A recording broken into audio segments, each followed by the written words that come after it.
अहमद रात के अंधेरे में रूफटॉप पर बैठा था। आसमान में कोई सितारा नहीं और दिल में एक अजीब सा बोझ। उसने धीरे से कहा, या अल्लाह, क्या मैं गिरने वाला हूं? अचानक नीचे से मां की चीख सुनाई दी, अहमद, जल्दी नीचे आओ। क्या हुआ था? अहमद को बिल्कुल आइडिया नहीं था। नीचे आते ही अहमद ने देखा कि दरवाजे के नीचे एक पुराना जला हुआ सा लिफाफा पड़ा है। उस पे सिर्फ एक शब्द लिखा था, साबर। अंदर 5,000 रुपए और एक छोटा नोट। टेस्ट अभी शुरू हुआ है। किसने भेजा था? अहमद का दिल तेज धड़कने लगा। अगली सुबह अहमद के फादर अचानक बेहोश हो गए। घर में अफरा तफरी मच गई। हॉस्पिटल ले गए। डॉक्टर ने कहा, हालत क्रिटिकल है, सर्जरी जरूरी है। अमाउंट सुनकर अहमद के पांव डगमगा गए। वही वक्त पर उसे याद आया, कल रात का लिफाफा। पर क्या ये पैसे काफी होंगे? अहमद ने लिफाफा खोला, पर 5,000 रुपए अब 10,000 बन चुके थे। लिफाफे में एक नया चिट्ठा भी पड़ा था, जितना भरोसा बढ़ेगा उतनी मदद बढ़ेगी। ये पैसे कैसे बढ़ गए? किसने रखे? घर का कोई भी आदमी कमरे में नहीं गया था। अहमद ने सच जानने के लिए घर में छुपा हुआ कैमरा लगाया। रात को जब सब सो रहे थे, एक हल्की सी रोशनी अहमद के कमरे में दिखाई दी। फुटेज चेक किया। स्क्रीन पर एक नूर जैसी झलक थी। इंसान नहीं, कोई और चीज। कैमरा फ्लिकर हुआ और वीडियो बंद हो गई। अस्पताल के कैफेटेरिया में अहमद से एक अजीब लिबास वाला बुजुर्ग मिला। वह सीधे अहमद के पास आया और बोला, बेटा, मुश्किल वक्त में घबराना मत।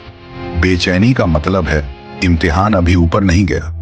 अहमद ने पूछा, आप कौन हैं? बुजुर्ग मुस्कुराया, तुम मुझे पहचान जाओगे वक्त पर। वह मुड़कर गया, मगर सीसीटीवी में वह दिखाई ही नहीं दिया। उस रात अहमद को ख्वाब में वही बुजुर्ग दिखाई दी। उन्होंने कहा, जब तुम हार मान लोगे सब कुछ टूट जाएगा। लिफाफा वापस चेक करना। सुबह जागते ही अहमद ने देखा, लिफाफे में इसको 12,000 रुपए हो चुके थे, बिना किसी के छुए। डॉक्टर ने कहा, सर्जरी के बावजूद भी चांस कम है, हिम्मत रखना। घर वालों के आंसू रुक नहीं रहे थे। अहमद अकेला रूफटॉप पर जाकर गिर गया। या अल्लाह, मैं टूट रहा हूं। उसने लिफाफा पकड़ा। अब उसमें कोई पैसा नहीं था, सिर्फ एक चिट्ठी। ईमान बिना सब्र अधूरा होता है। अहमद जमीन पर गिरकर रोता रहा। उस रात पूरी अंधेरी थी, लेकिन उसके दिल में एक नई रोशनी ने जन्म लिया। उसने कहा, या अल्लाह, मैं पैसे नहीं, तेरी मदद चाहता हूं।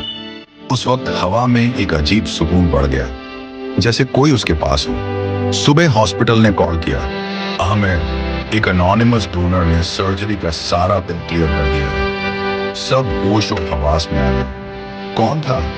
हम नहीं जानते, कोई नाम नहीं दिया। अहमद के दिल में सिर्फ एक ख्याल आया, वही बुजुर्ग। वो कौन थे? 48 घंटों बाद अहमद की फादर ने आंखें खोली। उन्होंने पहली लाइन दी, अहमद, वो रोशन चेहरा कहाँ गया जो मुझे ऑपरेशन थिएटर में ले गया? अहमद सुनी न सुनी, कैसा चेहरा?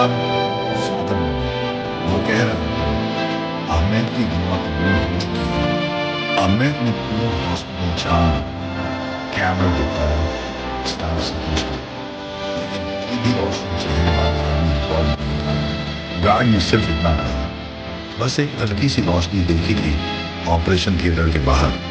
घर आकर अहमद ने लिफाफा देखा, वो बिल्कुल खाली था। बस एक फाइनल मैसेज लिखा था, तुम्हारा इम्तिहान खत्म हो गया, अब ईमान को अपनी जिंदगी का नूर बना लो। उसके नीचे एक सिग्नेचर जैसा निशान था, लेकिन ये किसी इंसान का नहीं लगता था। अहमद को समझ आ गया, मदद किसी आदमी ने नहीं की थी, ना दोस्त ना रिश्तेदार। ये एक गैबी मदद थी, एक इल्म उल गैब से आने वाली रहमत।